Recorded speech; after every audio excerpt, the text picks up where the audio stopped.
Hey everyone, my name is Josh Oswald, and welcome to Mole Movies, where every week I watch a movie that's somewhat underappreciated, underground, or straight up forgotten about, and then I give you my thoughts on them and what I like so much about them. Don't worry, I won't be pulling any 1923 Serbian silent films told from the perspective of a sad shoelace, but we might get there eventually.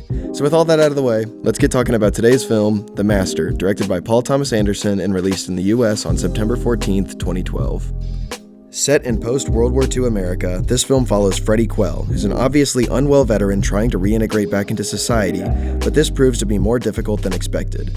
Freddie goes from place to place kind of biding his time because we can see from the misery he puts himself through and the vices that control his every move, he is restricted from finding his true calling or place in this world.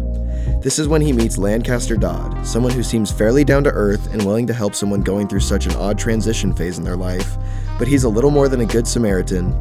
He's a cult leader. This is exactly when the film starts to hit its stride and you feel yourself slip into the adaptive surrender that Freddie succumbs to. This shift is spearheaded by one of the best scenes in the film between Dodd and Freddie. They had just met and were doing a little bit of priming to see where Freddie was in his headspace during that time. And this is when you see the hook take Freddie completely. You feel the fight for control between the two during the whole conversation. And the back and forth feels sort of like an argument, but Dodd is never losing control of the situation the whole time. Everything he wants Freddie to do, Freddie does it himself. He doesn't even have to tell him what he wants, and this type of control Dodd has is exactly what makes this film so compelling. Not just because you get to see a cult leader take control of vulnerable people, but you also see how susceptible anybody can be to it, especially someone like Freddie. Ultimately, that's what this film is all about. From the moment we meet the main character, we see the way vices control his life, specifically alcohol, but he's not the only one plagued with control problems. We see Dodd surrender control to his wife in many scenarios.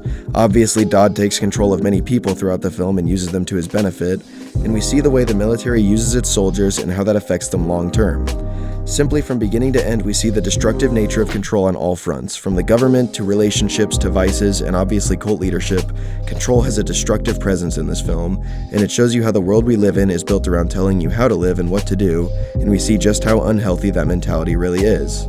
But if there's one thing this film excels at, it is motivating the viewer to chase a life with minimal authority and to make your own decisions.